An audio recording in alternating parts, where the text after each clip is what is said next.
Let's start off by presenting 10 facts about Steve Harvey that you might not be aware of in this video. Number 10. Steve is a relationship guru with a dating website. Steve Harvey has successfully transitioned from being a comedian and talk show host to a renowned relationship guru and self-help author. His talent in dispensing advice on relationships and success has resonated with his audience, which has led to the creation of his online dating website, Delightful. Harvey's book, Act Like a Lady, Think Like a Man, was a bestseller and was adapted into a feature film, demonstrating his ability to connect with audiences at a deeper level. His subsequent books, including Straight Talk, No Chaser, Act Like a Success, Think Like a Success, and Jump, have also been well received, highlighting his expertise in personal development and self-improvement. Steve Harvey has carved a niche in the self-help industry, and his relatable and engaging communication style has helped him build a strong brand following. It will be exciting to see what his next career move will be and how he will continue to motivate and inspire his fans. Number 9. The Steve Harvey Show never got canceled. It is noteworthy that the Steve Harvey Show never got canceled, and the show's final season performed remarkably well in terms of ratings. This is particularly impressive, given that the show had been on the air for 5 seasons before that. Steve Harvey's decision to move on and explore new opportunities was bold, but it turned out to be a wise move for him and his loyal fan base. The decision to return for a brief and final season was also a smart one, allowing the show to wrap up its storylines and bid farewell to its devoted viewers in a satisfactory manner. It is rare for a long-running series to maintain or even enhance its ratings in its last season, which speaks to the quality of the show and the devotion of its fans.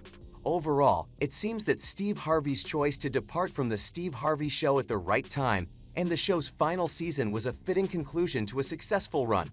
It will be intriguing to observe what new opportunities he embraces in the future and whether he will continue to thrive in the entertainment industry. Number 8. The original kings of comedy grew out of the Steve Harvey Show. Following the Steve Harvey Show, Steve Harvey and Cedric the Entertainer teamed up with Bernie Mac and later D.L. Hewley to create the original Kings of Comedy stand-up tour, which was a phenomenal success and became the highest-grossing comedy tour in American history at the time. In fact, it even outperformed the Backstreet Boys Arena tour in 1999.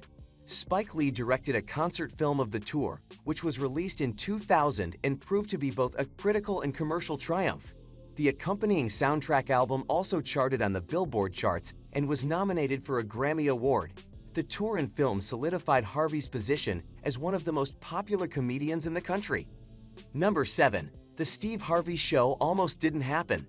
The Steve Harvey Show nearly didn't come to fruition after the cancellation of Me and the Boys. Steve Harvey and his producers approached writer/producer Winifred Hervey to create a new series. Initially, Hervey was uncertain about working with Harvey, but after their meeting, she devised the concept for the Steve Harvey Show. Hervey collaborated with executive producer Stan Lathan, a trailblazing African-American director who had been active in the industry since the 1970s. Lathan directed every one of the 122 episodes of the show, which aired from 1996 to 2002 and was both a critical and commercial sensation. Number 6. Steve's first sitcom was a top 20 hit that was canceled. After achieving success as the host of Showtime at the Apollo, Steve Harvey starred in his own sitcom on ABC called Me and the Boys in 1994, which debuted as a top 20 hit.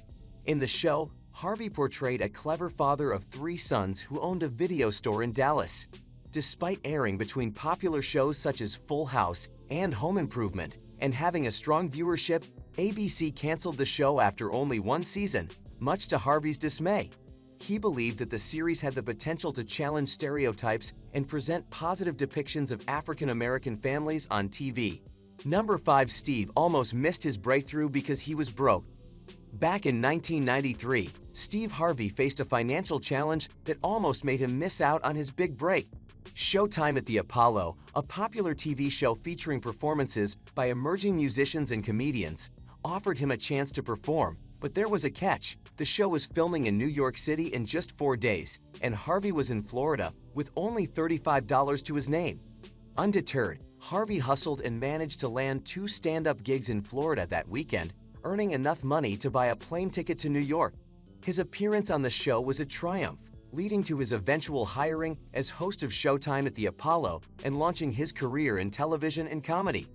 Number 4. Steve was once homeless. Like many aspiring comedians, Steve Harvey faced financial struggles in the early days of his career. He lived gig to gig, struggling to make ends meet. At one point, a few gigs fell through, leaving him with no other options but to become homeless. He began living in his car, a 1976 Ford Tempo, and used hotel bathrooms and swimming pool showers to stay clean between bookings.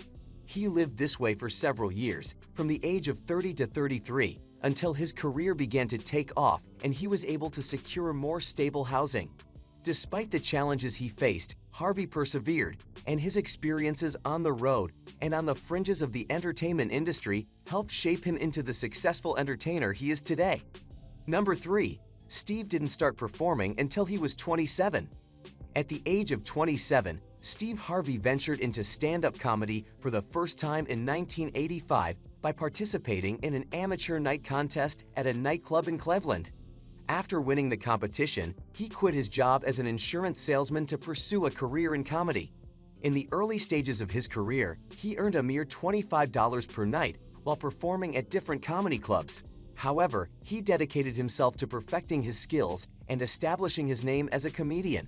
Eventually, his hard work paid off as he gained more recognition, appearing on TV shows and eventually landing his own hosting gigs.